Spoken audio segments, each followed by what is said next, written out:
I grinned as I parked my truck, wondering if Angie would be surprised that I was home early. I wasn't done with the repair, but it needed parts. Parts I had in stock in my shed. The job was 75 miles away, and normally I would have stayed until finished. But when I ordered the part I needed, I found it would be a 3-day wait. The farmer couldn't let his threshing machine stand idle that long, and I made repairs like this often, so I fabricated a few at a time. If I went and got it, the owner saved at least 2 days, and when you're farming and it comes to harvest, time was money, and he offered another $200 when I told him I knew where I could get the part.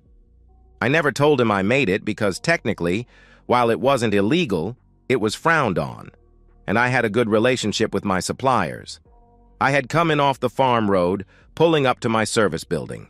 Smiling, I parked my truck, but it turned to a frown when I saw the vehicles.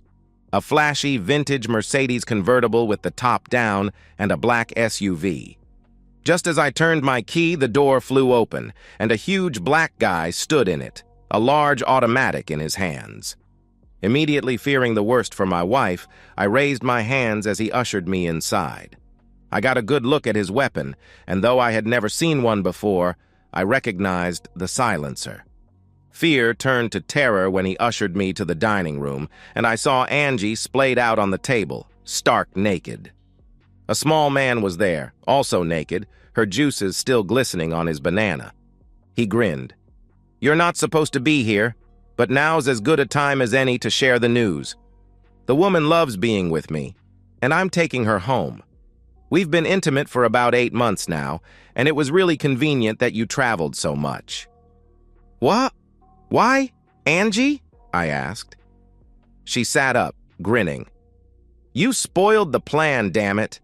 I was letting his cum slide out right in front of where you sit, so even though I'm gone and you'd never know, you'd be eating over his contains. The why? He's rich and powerful and gives me anything I want. Of course, I had to leave most of it at his house, but now that you know, expect to see me in designer dresses in court, maybe even a fur coat depending on how long it takes." Small man was grinning. "Here's the deal. This is a nice place, so she gets it in the divorce. In return, you get to keep your business and whatever pennies you have saved up. It doesn't matter if you agree or not, it'll happen." My house sat on 35 acres, all that was left of the big farm my great-great-grandfather had purchased before there was even a state here. I finally found my tongue. "Over my dead body." "Oh, you've chosen Plan B. I'll give you one more chance. Jerome, convince the man." The man answered. Jerome was probably 6'5" of bulging muscles, and he was grinning. "Gotcha, boss. I won't break anything on his right hand so he can sign." "Good idea. If he gives you any kind of fight, shoot him. Widowhood will work just as well, it might even be better." Jerome had laid his weapon on the table so he could kick ass.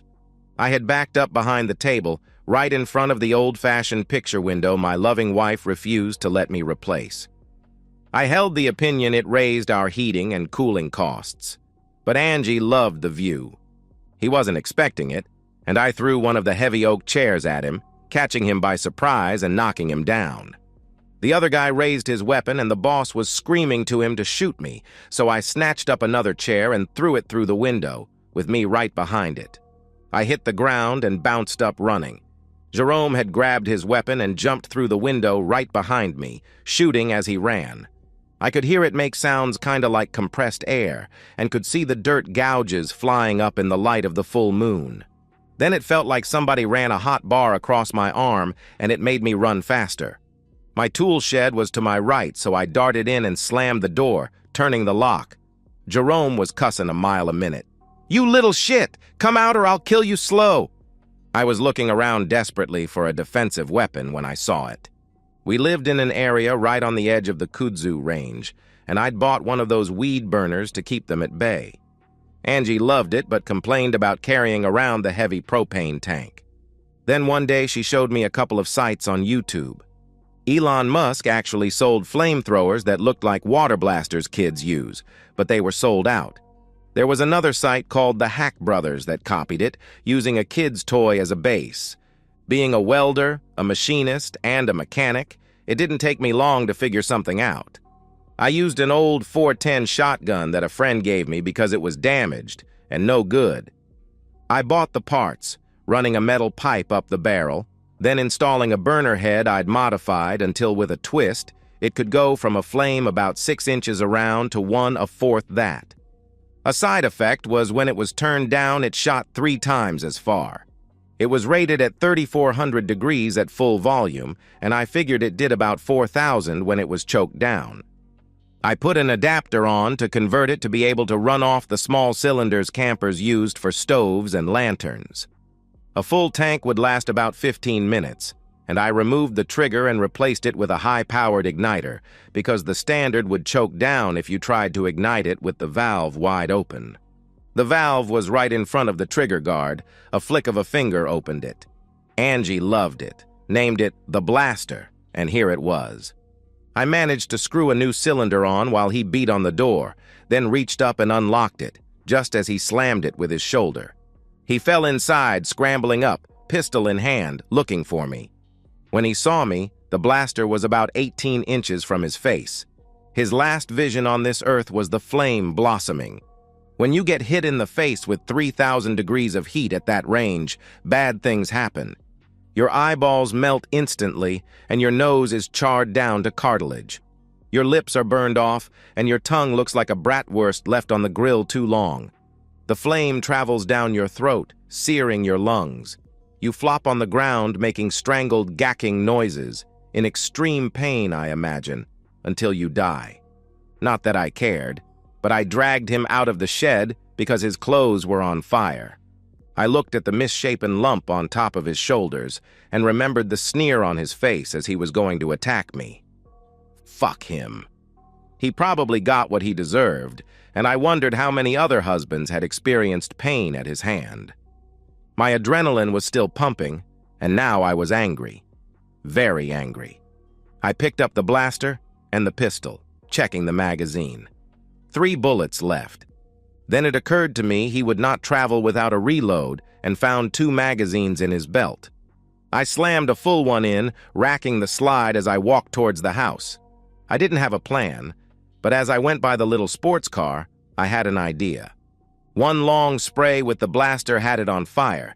Even the tires were burning. I waited by the door, waiting for them to notice. 3 minutes later, there were shouts and screams, and his other goon opened the door and was immediately shot in the face twice before he fell, deader than my marriage. I shoved the pistol in my belt and walked into the dining room. Angie must have embraced a nudist lifestyle because she was still naked, as was Asshole. He had a small automatic in his hand, but before he could bring it to bear, I gave him a shot with the blaster, right in the groin. He was incinerated from the top of his thighs to the bottom of his stomach. I'd never heard anyone scream that loud, and he twirled around, looking for... I have no idea. He still had hold of the pistol, and was emptying the magazine randomly. 2 rounds managed to find Angie, one to the head, the other to her crotch. She was dead before she hit the ground. This wasn't what I had in mind at all, but I didn't have time to deal with it. Instead, I focused on the asshole.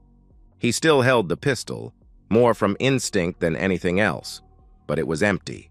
The last thing he saw in this world was the bloom of fire as I gave him a 3-second blast to the face. It took him about 5 minutes to die. Exhausted, I started to sit down when I realized the house was on fire. It seemed I hit the curtains, and they went up in flames. My old house had interior boards made of heart pine that I had sanded down and stained. My insurance agent told me it added $5,000 in value, but that wasn't the point. The stained wood caught fire pretty quickly.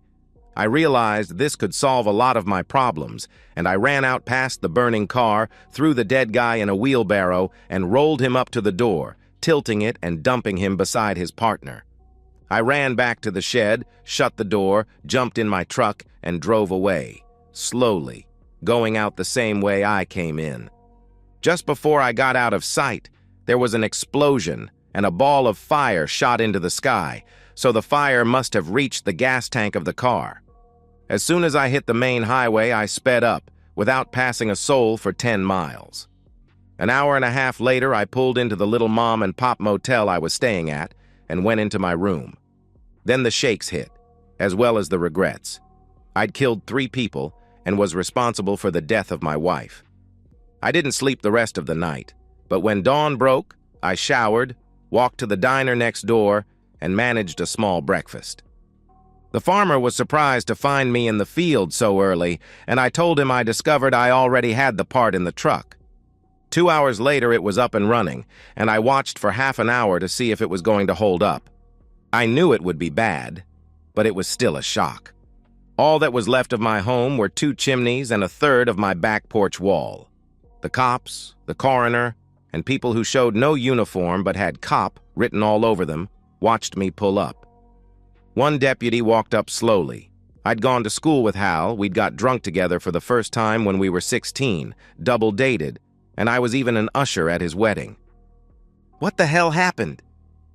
"I'm sorry, dude. It was almost gone when we got here and there was nothing the fire department could do," he replied. "Where's Angie?" I asked. He put his hand on my shoulder. "She was inside. We're waiting for the hot spots to go away so we can recover the bodies." "Bodies?" I asked shockingly. "Yeah, she wasn't alone. At least 3 more. And before you ask, we have no idea what's going on," he replied. I looked past him, noticing the 2 burned-out husks in the front and 2 more behind in what was the living room. It all caught up with me, the deaths, the betrayal, being awake for 40 hours straight, and I passed out. I came to on a gurney with an IV in my arm.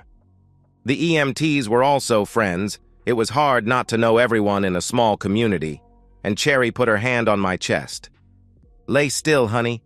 You went into shock, so we're taking you to the hospital for observation, and they'll probably keep you overnight."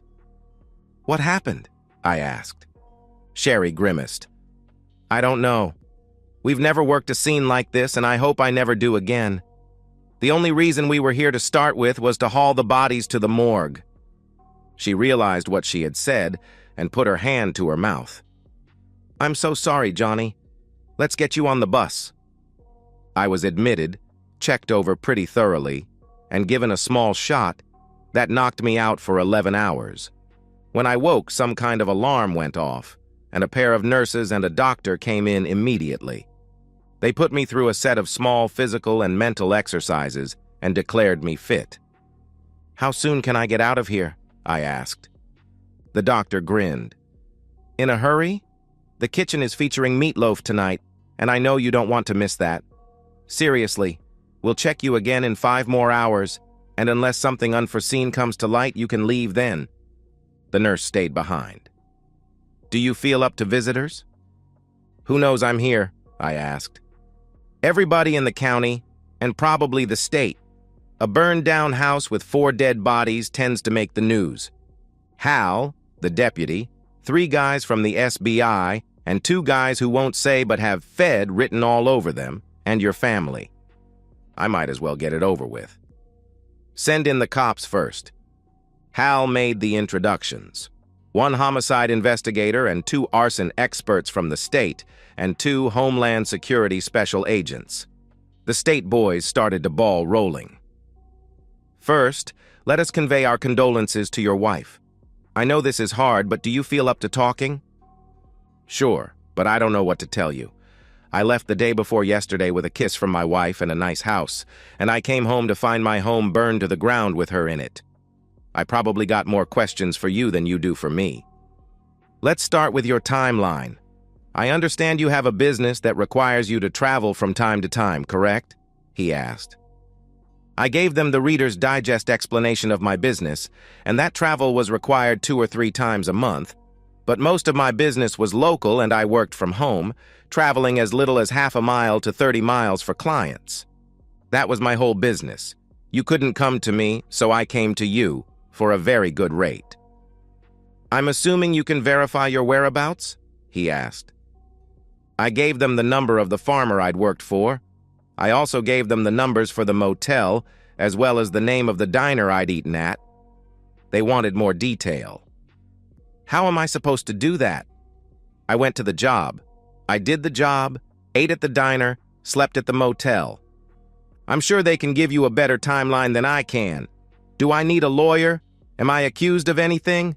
My wife is lying in the morgue, for God's sake. One of the feds spoke up. No one is suspecting you of anything as yet.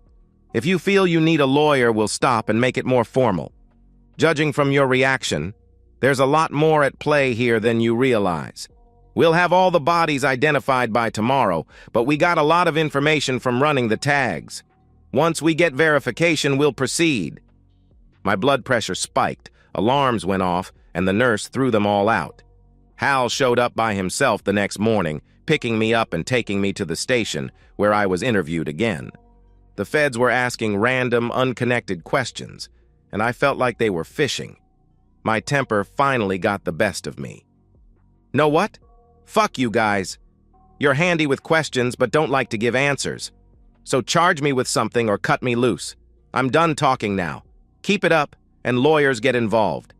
I may release a statement to the press, expressing my disappointment over the harassment I'm getting from authorities while my wife is laying in the morgue. There were a few minutes and a lot of side-eye glances. I finally got up, and one of the feds asked me to sit back down. We've identified all the bodies. One, unfortunately, is your wife. It appears she was shot, as was one of the men in the hallway. The other, and the man in the living room, seems to have died in the fire. None of this makes sense. If two weren't shot, why didn't they exit the house? One of the SBI took over. Your house was deliberately set on fire, and the living room was ground zero. We're pretty sure they used some type of accelerant, but the analysis isn't complete yet. Do you know who Zeb Burns is? He's the senator, isn't he? The one that's under investigation? I replied. Correct. The man in the living room with your wife was his son, Brad. We suspect he was Daddy's bagman, and they were mixed up with some really shady people, with millions in play. The two men were the bodyguards he traveled with, Jerome Stiles and Henderson Franks. This may be a tying up loose ends type of deal. The senator is sweating bullets right now, he replied. They weren't very good bodyguards if they all ended up dead, were they? Now that you know who they are, can you find out why they were at my house? I never heard of any of them except the politician, I answered. The Fed grimaced. It seems your wife was having an affair with Brad Burns. We have a few surveillance photos of them together from 2 weeks ago, at the Excelsior. I sighed. I'd say that's a damn lie, but you got proof, so I'll accept that. Any idea how it started? No, but your wife was a very pretty woman, and he seemed to have a knack with the ladies. As far as them being at your house, it could have been just a tryst, or something more serious, he replied. Describe serious, I asked. We have the senator's personal assistant and his son discussing looking for somewhere away from prying eyes, and you're about as isolated as it gets. No close neighbors, surrounded by woodland and fields, with limited avenues of access, he replied. A thought hit me. Do you suspect me of being in on something with them? That's an open question. Were you? He replied. I stood up. I'm done talking now. I don't want to deal with this shit right now. How soon can I claim the body of my wife for burial? Hal looked uncertain, but one of the state guys said they'd be done with their examination by tomorrow. They asked me to stay and continue the conversation, but I had all I could stand. I'm leaving now. I don't like where these discussions are going, and while I've done nothing wrong, I think going forward there will be legal representation, and you can coordinate with whoever I chose on how and when further interviews are scheduled, I replied. I walked out to see Angie's sister and mother waiting for me. Mom launched herself into my arms and sobbed, while Gail held back. I needed to have a private conversation with her, soon. I consoled her, not crying, putting it off to numbness. But after discovering her cheating, I found I had no feelings for Angie, not anymore. We rode to the funeral home, and I let Mom pick out the coffin and the flowers, telling them we'd call when they collect the body. The casket would be closed because there would be nothing to view except for a charred piece of meat. They wouldn't be able to embalm her, and the director got me to the side and explained they would be keeping her frozen until right before the service, and especially seal the casket due to possible smell. I nodded, signed what I needed to sign, and left. I had a friend in real estate, and she found me a little garage apartment that would suit my needs. I'd still work out of the farm, none of the buildings burned. They put the car fire as caused by the heat of the house. The SUV had the paint scorched off the entire front end, so it was a reasonable assumption. We had the funeral on Sunday, and there was a large turnout. I played the numb, grieving widower as they lowered her into her grave. Monday, I called my insurance agent and got some bad news. And a little good news. I can't release the money for the house because it's still a crime scene. As soon as it clears, we'll start the paperwork. What we can do is release the life insurance, her cause of death has been determined, and you'll have the check by the end of the week. I think once the paperwork is over, we can cut you a check for the property. I'm really sorry about Angie, John. Any idea what happened? He answered. Thanks, Fred. It's still an ongoing investigation, and I've been told not to discuss it. Call me when the money can be released, I replied. Then I went to see Gail. I looked her in the eye. Tell me the truth, Gail. Angie's gone and you don't have to protect her any longer. Did you know? To her credit, she told me the truth. I found out a week before she died, by accident. When I confronted her, we had a strange conversation. She told me she had found her true soulmate, and she was going to leave you before the month was out. Angie told me she was trying to find a way to keep the house, and for the first time in the conversation I laughed, telling her no judge in the state would give it to her, and besides, I reminded her of the prenuptial agreement to split everything down the middle except the property. She looked at me and almost grinned, telling me she had a way. We didn't talk again, and now she's dead. What's going on? Gail answered. All I can say is she may have gotten tangled up in something she couldn't control, and it bit her on the ass. I've always liked you and Mom, and I'd like to stay in your lives somehow, but if it's too difficult, I replied. She jumped into my arms, kissing me hard. Didn't look for that today. Mom will lean on you even harder now. It was just me and Angie, and now it's just me. And if want my opinion, you married the wrong sister. What? You were 15 when we met. She giggled. Should've waited. Anyway, I'm all grown up and everything now. I know you need to mourn and come to terms with what Angie did, but when I'm sure you're in your right mind, you're taking me to dinner. She laughed at the shocked look on my face. Okay, with that out of the way, Mom doesn't know about Angie. I think the way she died makes her suspect, but we need to let her keep the image of her as a good daughter intact. It would serve no purpose to tell her. Agreed. I like your mom too much to cause her pain, I replied. The cops released the body 2 weeks later, determining she expired from a gunshot to the head from the .380 automatic found on the scene.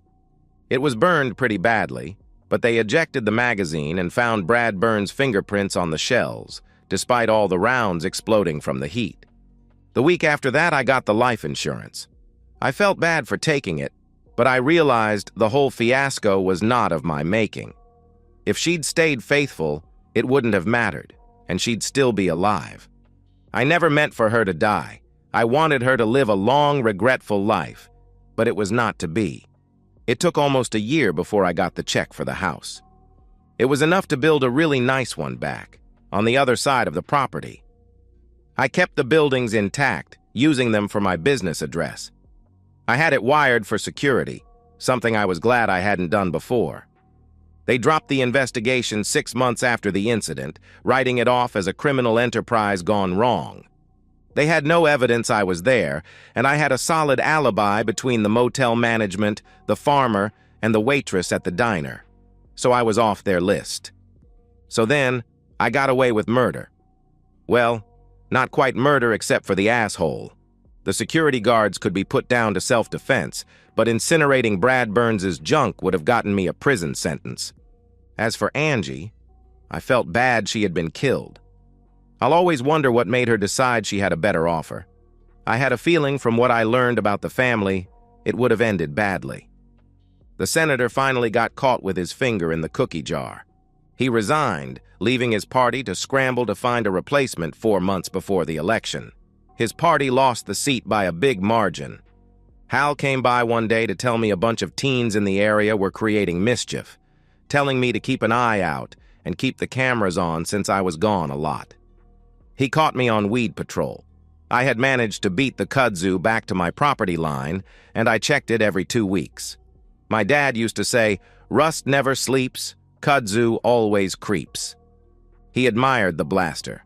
I'd made a few improvements, the biggest being a spare trigger in front. If you pulled it, the gas came on instantly, without having to turn a valve.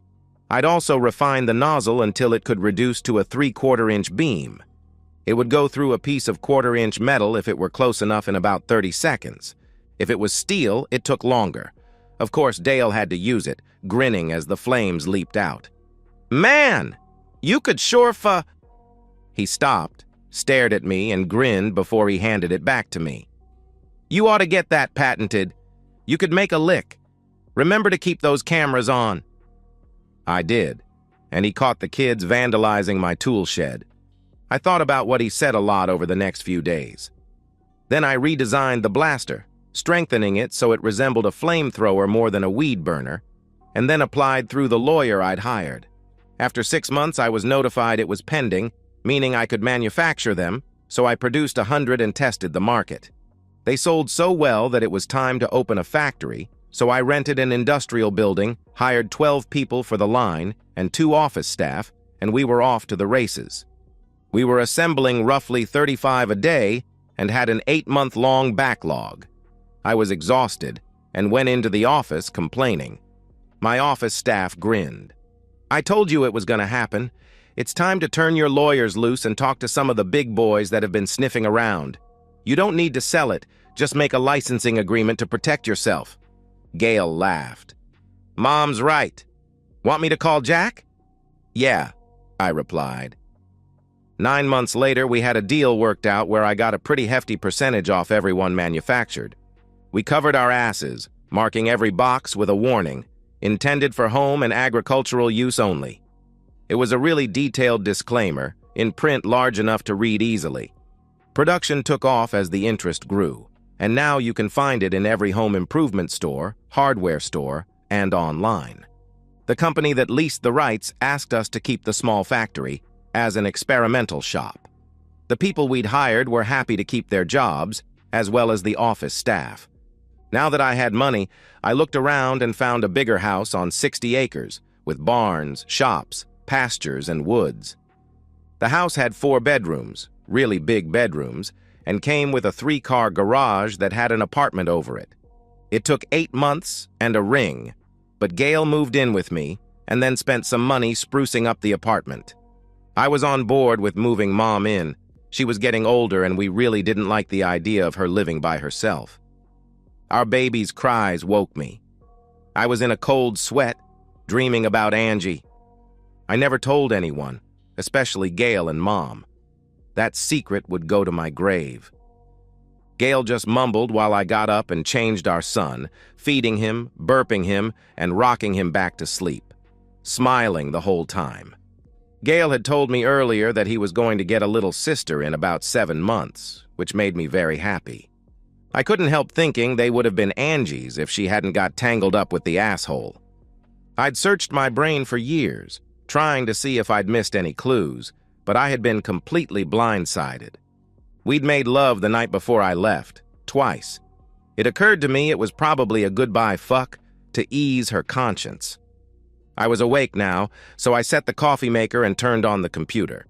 I'd sold my old business, and about as far as I traveled now was the 3 miles to our shop, although I had to attend bi-yearly meetings with the company that held my licenses. Gail always went with me until the baby came, and now she split it between her and Mom.